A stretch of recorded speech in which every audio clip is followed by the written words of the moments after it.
Assalamualaikum warahmatullahi wabarakatuh. Bismillahirrahmanirrahim. Alhamdulillah. Hamdan katsiran thayyiban mubarakan fihi kama yuhibbu rabbuna wa yarda. Asyhadu an la ilaha illallah wahdahu la syarika lah. Asyhadu anna Muhammadan abduhu wa rasuluhu la nabiyya ba'dah. Allahumma shalli ala Muhammad wa ala alihi wa sahbihi ajma'in. Qala Allah ta'ala inna hadzal qur'ana yahdi lillati hiya aqwam wa yubashshirul mu'minina alladhina ya'maluna as-salihati anna lahum ajran kabira. Wa qala an-nabiy sallallahu alaihi wa alihi wasallam iqra'ul qur'ana fa innahu ya'ti yawmal qiyamati syafi'an li ashabi.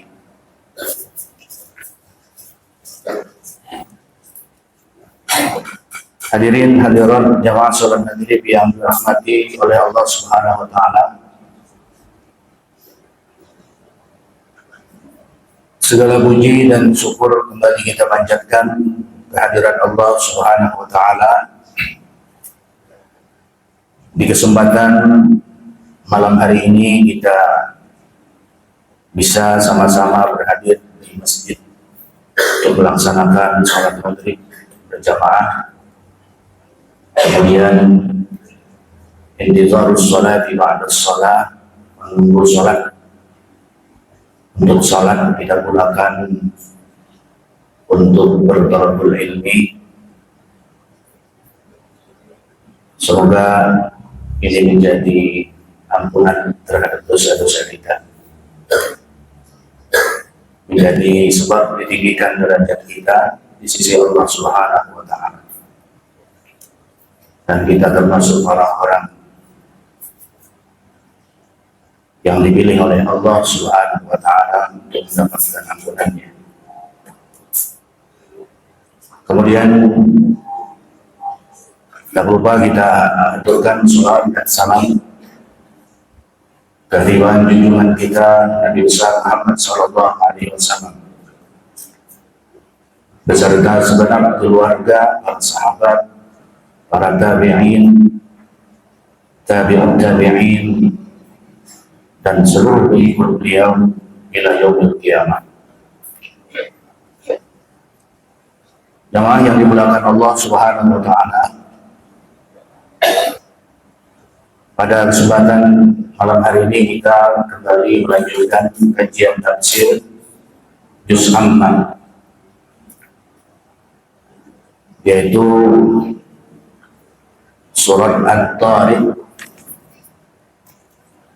atau surah yang ke-86 di dalam Al-Quran, surat yang ke-9 di juz amma. Ayatnya ada 17. At-Tariq itu diambil dari ayat yang pertama, was-samaa'i wat-tariq.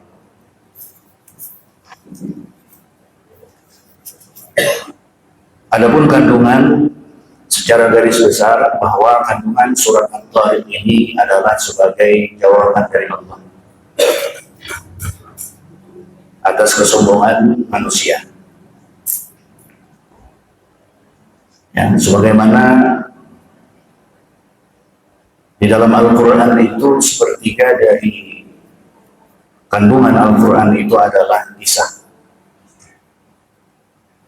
Dan Allah Subhanahu wa taala mengatakan laqad kana lakum fi qasasihim ibratun liulil absar, liulil albab. Sesungguhnya untuk kalian di dalam Al-Quran itu terdapat kisah-kisah yang menjadi ibrah, atau yang menjadi pelajaran bagi orang-orang yang berakal. Di mana di antara kisah-kisah di dalam Al-Quran itu sebagaimana yang dijelaskan oleh Allah menjelaskan tentang bagaimana kesombongan manusia, umat-umat yang terdahulu. Bagaimana kesombongan umat Nabi Nuh, ya kan? Ketika diajak oleh Nabi Nuh beriman kepada Allah, bertauhid, tapi ajakan itu diabaikan oleh umatnya. Hanya beberapa orang saja yang beriman. Bahkan ketika Nabi Nuh membuat perahu yang besar di atas gunung, umatnya mengolok-olok. Lantas atas kesombongan ini Allah jawab langsung dengan memberikan azab berupa banjir. Nah, itu azab yang Allah segerakan di dunia. Kemudian Nabi yang setelahnya Nabi Hud. Nabi Hud itu, umat Nabi Hud itu memiliki tubuh yang besar, kekuatan yang luar biasa. Sehingga dengan kekuatan itu yang mereka miliki, yang tidak lain adalah pemberian dari Allah. Mereka tidak sadar. Sehingga dengan kekuatan yang mereka miliki, mereka sombong. Lalu kesombongan itu langsung Allah jawab dengan memberikan siksaan kepada mereka. Umat Nabi Saleh, kaum Samud, mereka diberikan oleh Allah Subhanahu wa Ta'ala kelebihan, ahli dalam pahat memahat, sehingga gunung-gunung, bukit-bukit, gunung-gunung itu mereka pahat sedemikian rupa, bahkan mereka mampu menjadikannya sebagai tempat tinggal untuk berteduh. Ketika Nabi Saleh mengajak mereka untuk beriman kepada Allah, lalu mereka ingkar, tidak mau beriman. Lalu karena keingkaran ini, kemudian Allah siksa mereka dengan azab di dunia. Ya, begitu pula dengan nabi-nabi yang lain. Madian, ya, umatnya Nabi Shu'aib. Ya. Kemudian umatnya Nabi Musa. Di zaman Nabi Musa ada seorang yang zalim, yaitu Fir'aun. Bahkan Fir'aun ini dia mengatakan bahwasanya dia adalah Rabb kalian yang maha tinggi. Aku adalah Rabb, Tuhan kalian yang maha tinggi. Fir'aun berkata, Ana Rabbukum al-a'la. Aku adalah Tuhan kalian yang paling tinggi. Ya. Nah, karena kesombongan ini langsung Allah jawab dengan mendatangkan siksaan kepada Fir'aun, yaitu ditenggelamkan di laut Merah. Hal itu dijelaskan oleh Allah Subhanahu wa Ta'ala dalam firman Allah, Alam yarau kam ahlakna min qablihim min qarnin makkannahum fil ardh ma lam numakkin lakum wa arsalna as-samaa'a 'alaihim midrara waj'alna al-anhara tajri min tahtihim fa ahlaknahum bi dhunubihim wa ansha'na min ba'dihim qarnan akharin. Jelas Allah mengatakan bahwasanya umat-umat yang terdahulu, ya, Allah Subhanahu wa Ta'ala mengajak kita untuk melihat kepada umat-umat yang terdahulu. Kam ahlakna min qablihim min qarnin, sejak beberapa abad yang lalu, makkannahum fil ardi ma lam numakkil lakum wa arsalna as-samaa'a 'alaihim midrara wa ja'alna al-anhara tajri min tahtihim fa ahlaknahum. Kemudian Allah binasakan mereka atas dosa-dosa mereka, wa ansha'na min ba'dihim qarnan akharin. Lalu kemudian kami tumbuhkan setelah mereka generasi-generasi berikutnya. Jadi umat yang lalu ketika Allah binasakan mereka, tidak ada yang tersisa. Berbeda dengan umat Nabi Muhammad. Karena memang Nabi kita berdoa kepada Allah, tidak berdoa agar supaya bagaimanapun kesombongan, keangkuhan, keingkaran umat Nabi Muhammad, mereka tetap saja tidak akan dibinasakan oleh Allah. Mereka tetap saja tidak dihancurkan oleh Allah. Ya. Karena pernah satu ketika, jamaah sekalian, ada beberapa orang kafilah muslim yang datang kepada Nabi Shallallahu Alaihi Wasallam.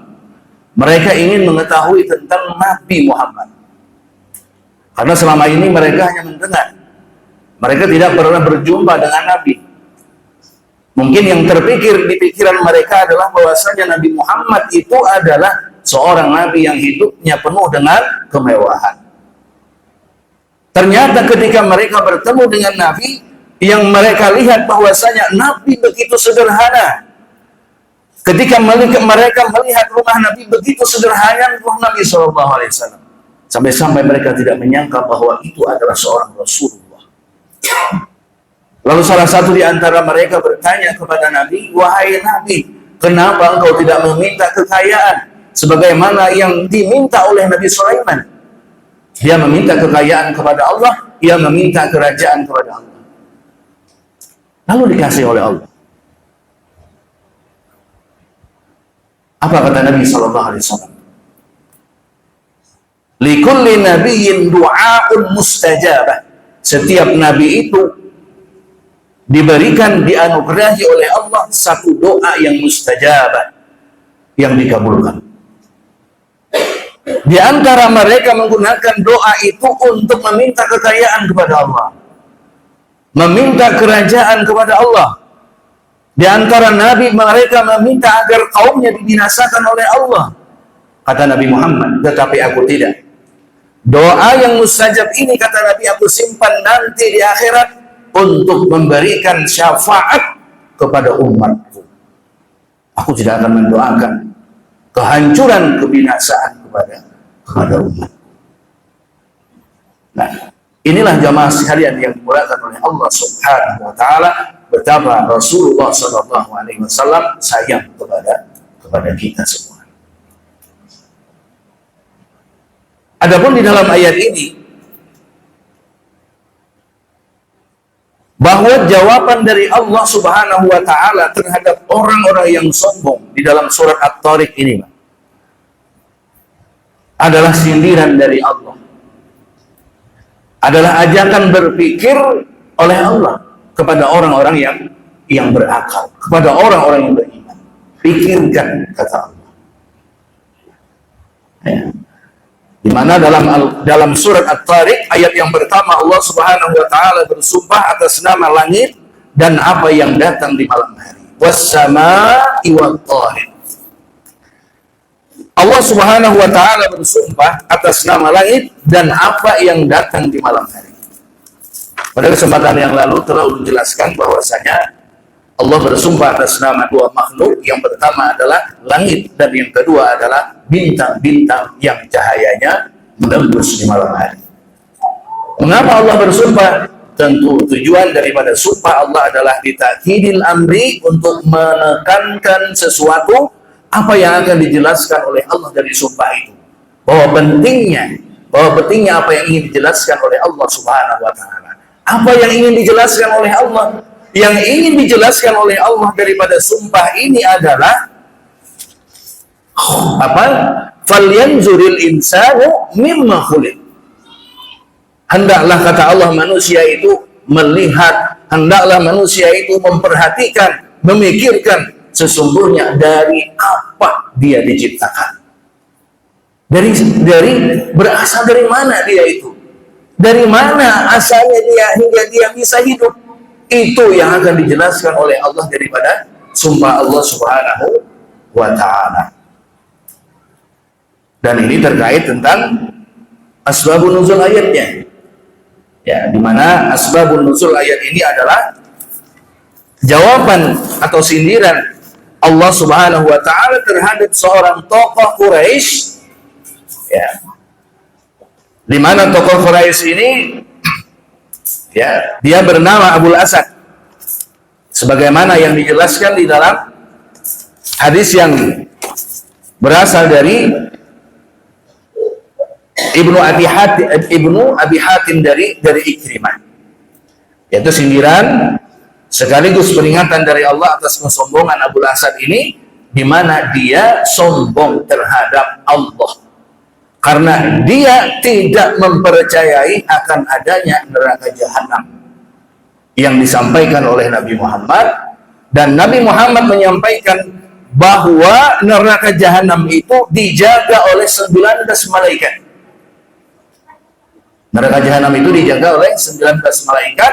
Lalu ketika itu Abul Asad menantang Nabi, jangankan 19 orang malaikat, lebih dari itu saja aku sanggup untuk mengalahkannya.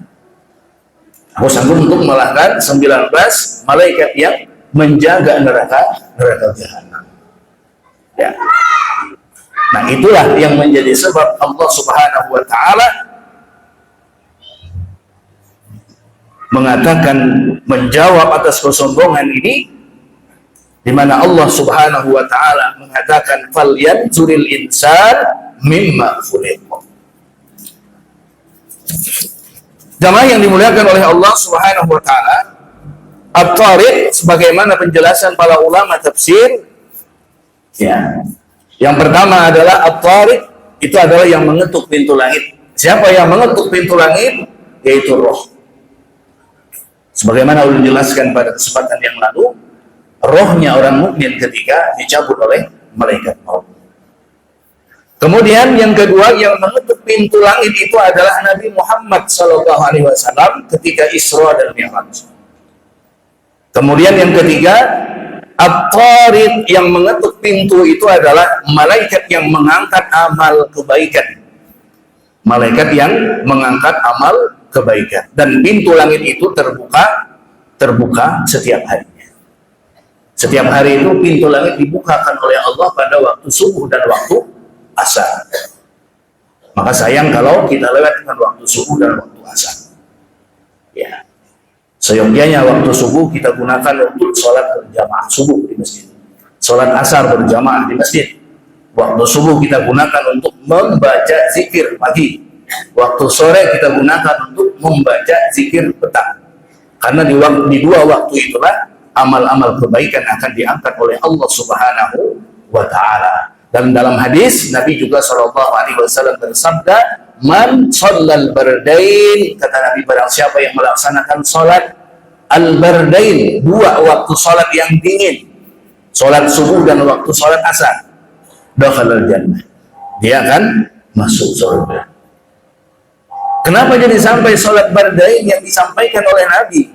Karena dua salat ini adalah salat yang sering kali diremehkan oleh manusia, sering dilalaikan oleh manusia. Subuh, ya kalau zuhur, ya mungkin bisa aja digawe. Maghrib bisa tenyaman daripada subuh dan asar. Nah, sehingga kalau orang yang membiasakan tidak meninggalkan sholat subuh dan asar, dia membiasakan untuk melakukan dengan berjamaah, maka sholat-sholat yang lain itu akan mudah dilaksanakan. Jamaah yang dimulakan Allah Subhanahu wa taala. Kemudian di ayat yang selanjutnya Allah Subhanahu wa taala menjelaskan An-Najmus Saqib. Wa ma adraka mat-tariq? Tahukah kamu wahai Muhammad apa itu at-tariq? Apa yang dimaksud dengan at-tariq? Kemudian dijawab oleh Allah di ayat yang ketiga, at-tariq adalah An-Najmus Saqib. At-tariq itu kata Allah adalah bintang yang cahayanya bisa menembus. Ya. Sebagaimana dijelaskan oleh Allah Subhanahu wa taala di dalam Al-Qur'an, surat Al-Mulk ayat 5. Nah, ini yang menjelaskan tentang fungsi daripada bintang. Allah Subhanahu wa taala berfirman, "Walaqad zayyana as-samaa'a ad-dunya."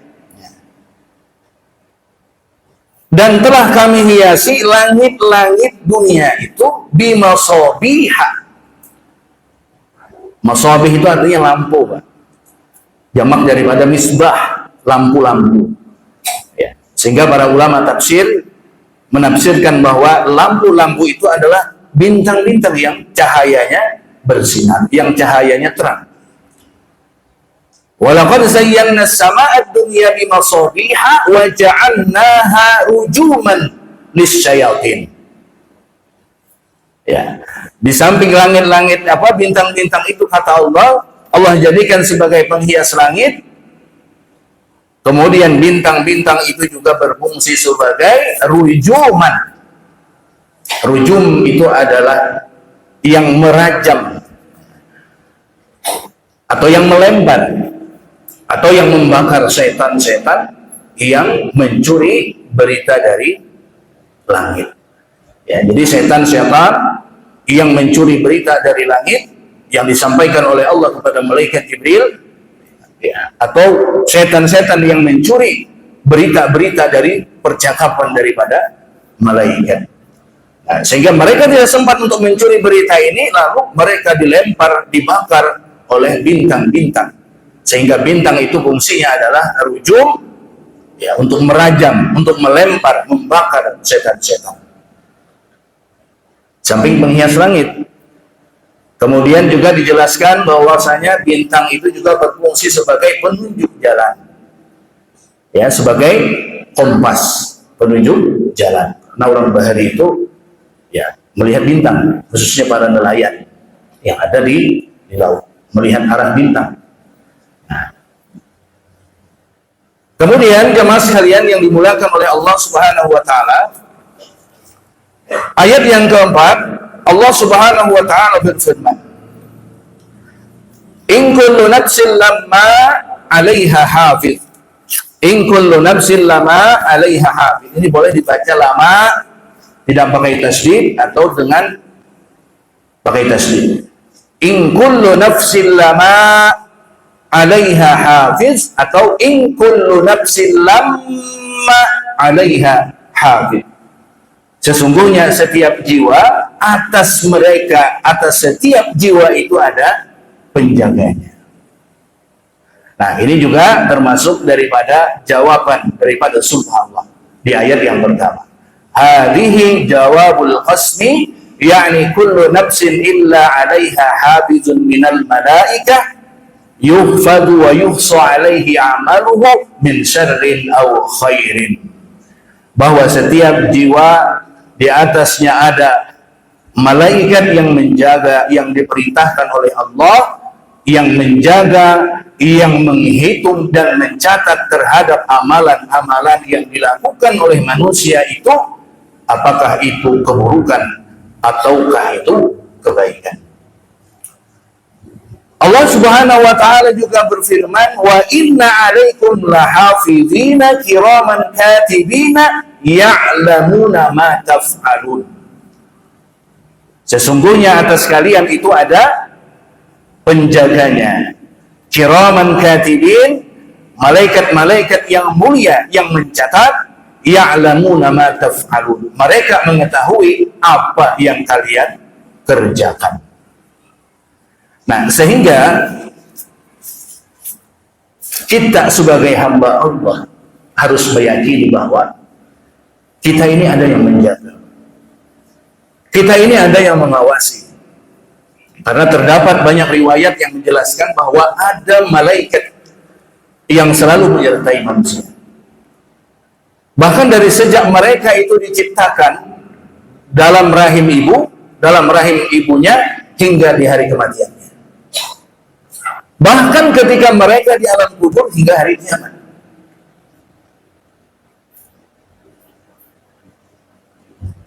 Siapa yang menjaga manusia? Malaikat yang mana yang menyertai manusia? Pertama adalah yang menyertai manusia ketika proses penciptaannya di rahim ibunya.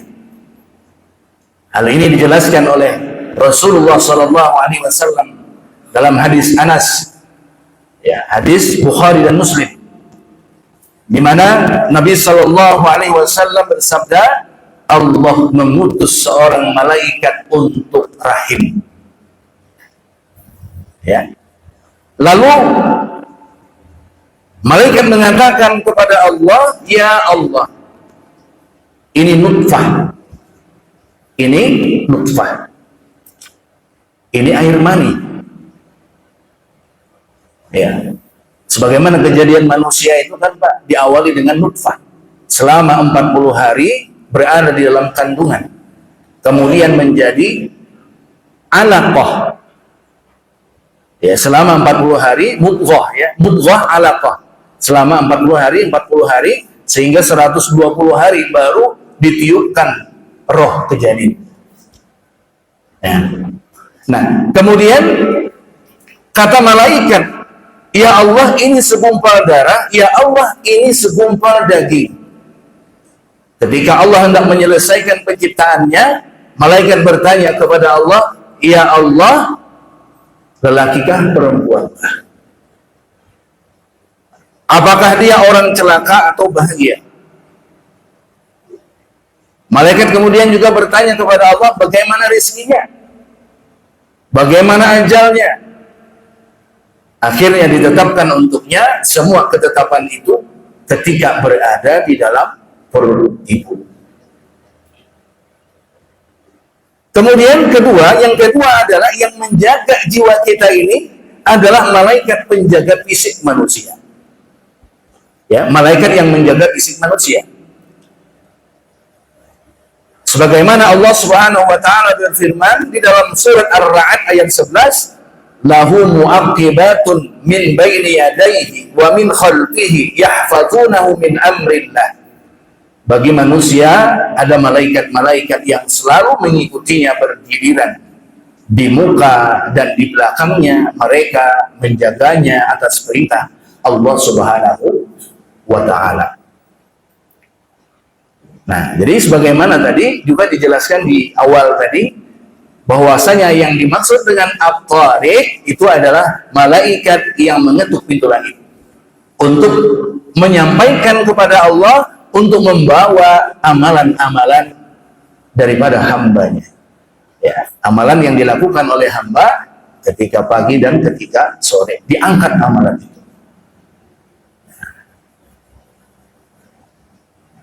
Jamaah yang dimuliakan oleh Allah Subhanahu wa taala. Nah, di dalam ayat ini Allah Subhanahu wa taala menyebut malaikat itu dengan sebutan mu'aqibatun. Mu'aqibatun artinya silih berganti.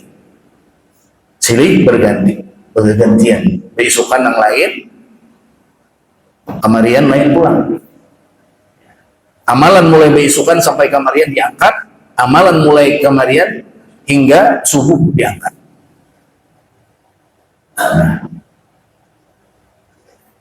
Ketika membahas ayat ini, firman Allah Subhanahu wa taala Ar-Ra'd ayat 11 ini,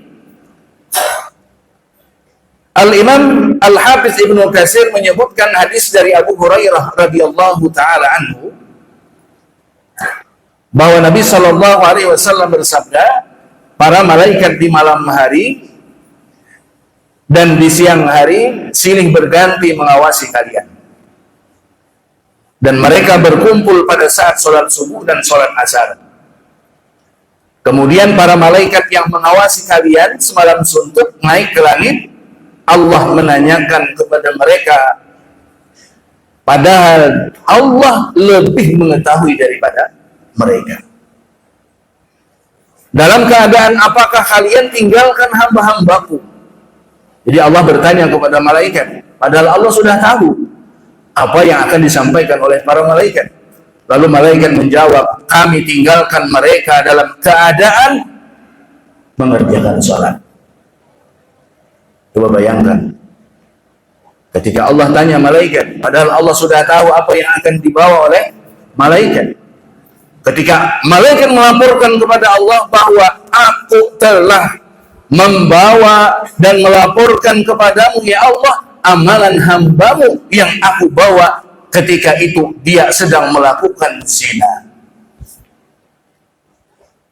Ketika aku bawa amalan hambamu, dia ketika itu melakukan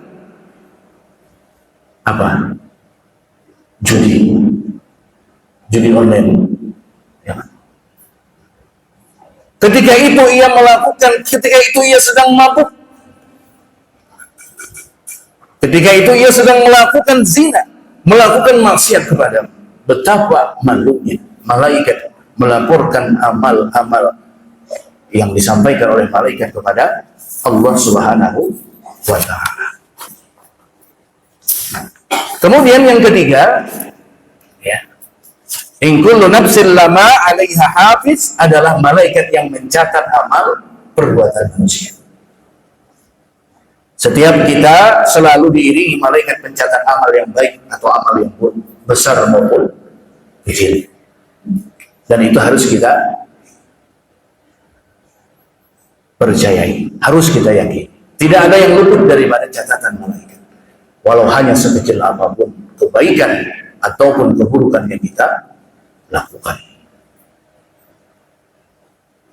Akan tetapi dalam sebuah hadis, ya, dalam sebuah hadis Abu Umamah radhiyallahu taala Rasul bersabda, betapa rahmat Allah Subhanahu wa taala kepada hambanya. Di mana kata Nabi Shallallahu Alaihi Wasallam, malaikat di sebelah kiri sini, ia mengangkat pena catatan amal selama 6 jam. Ketika ada seorang hamba muslim yang melakukan maksiat, ada umpamanya ya, ada orang yang umpamanya melakukan maksiat kepada Allah. Apa bentuk maksiat yang mungkin ketika itu dia berjudi, mungkin ketika itu dia tidak sholat. Maka ketika seorang hamba muslim ini melakukan maksiat, malaikat yang mencatat keburukan itu tidak mencatat dosa selama 6 jam. Dia angkat penanya, ya, diangkat dahulu, bukan dicatat. Jika dia menyesal dan beristighfar kepada Allah dari maksiat itu, karena boleh jadi setelah melakukan maksiat ia bertobat kepada Allah, ia mohon ampun kepada Allah. Setelah beberapa jam dia setelah melakukan maksiat, lalu dia menyesal, beristighfar, bertobat kepada Allah. Nah, jadi jika dia menyesal, dia beristighfar kepada Allah dari maksiat itu, maka malaikat itu tidak jadi mencatatnya. Ya, anak menulis sudah, mangkat sudah, dibiarkan dulu selama 6 jam. Nah, kalau Anda bertobat juga selama 6 jam itu hanya dicatat oleh malaikat. Namun malaikat ini hanya mencatat satu kesalahan, hanya mencatat satu keburukan. Dalam hadis qudsi juga Allah menjelaskan. Kata Allah Subhanahu wa taala, "Idza hamma 'abdi", apabila hambaku itu, kata Allah, hamma itu artinya himmah, iradah qawiyah, keinginan yang kuat, ya, niat yang kuat untuk melakukan satu kebaikan. Idza hamma 'abdi bihasanatin falam ya'malha. Ketika niat yang kuat itu untuk melakukan satu kebaikan, falam ya'malha, tapi dia tidak jadi melakukan. Tidak jadi melakukan. Ya, pian mulai rumah sudah berniat kuat, sudah niat hendak ke masjid, sholat berjamaah maghrib, begitu pulang duduk menghadiri ta'lim, majelis ilmu, sholat berjamaah isya, ya. Tetapi qadarullah hujan misalnya, atau ada tamu mana datang ke rumah, lalu ada jadi. Padahal sudah kuat hati hendak melakukan satu kebaikan. Tetapi kata Allah Subhanahu wa taala, niat itu yang tidak terlaksana, ya, tetap diperintahkan oleh Allah kepada malaikat untuk menulis satu kebaikan, tetap mendapatkan satu kebaikan walaupun tadi jadi. Wa in amilaha, akan tetapi ketika dia lakukan niat untuk melakukan kebaikan tersebut, faktubuhu lahu bi asri amsariha ila sab'ini dha'fin, tulis baginya, kata Allah, Allah perintahkan malaikat untuk menulis 10 kebaikan sampai 700 kali lipat kebaikan. Namun ketika seorang hamba berniat, idza hamma 'abdi bi sayyi'ah falam ya'malha, ketika seorang hamba itu berniat untuk melakukan satu dosa, namun dia tidak jadi melakukan dosa tersebut, faktubuhu lahu hasanah, tulis baginya, kata Allah, 1 kebaikan.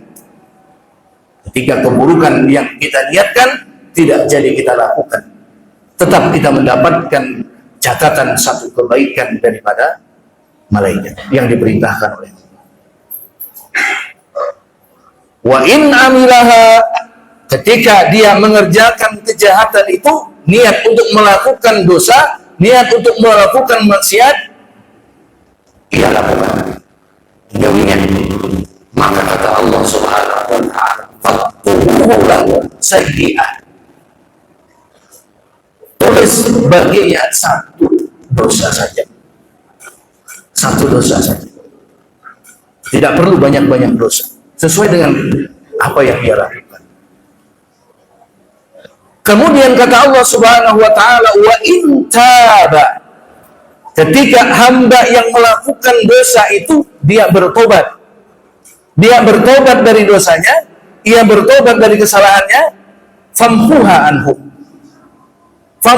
anhu, hapus berataan. Bahkan dosa-dosa yang lain itu hapus juga, kata Allah, hapus berataan ketika dia bertobat, beristighfar kepada Allah Subhanahu wa ta'ala. Inilah betapa Allah Maha Rahman, Allah Maha Pengasih, Maha Penyayang kepada hamba-hambanya. Jemaah yang dimuliakan oleh Allah Subhanahu wa ta'ala, ayat yang kelima juga jawaban daripada sumpah Allah, falyanzuril insanu mimma khuliq, hendaklah manusia melihat dari mana dia berasal. Khuliqa min ma'in dafiq, ya, dia diciptakan oleh Allah dari air mani yang memancar.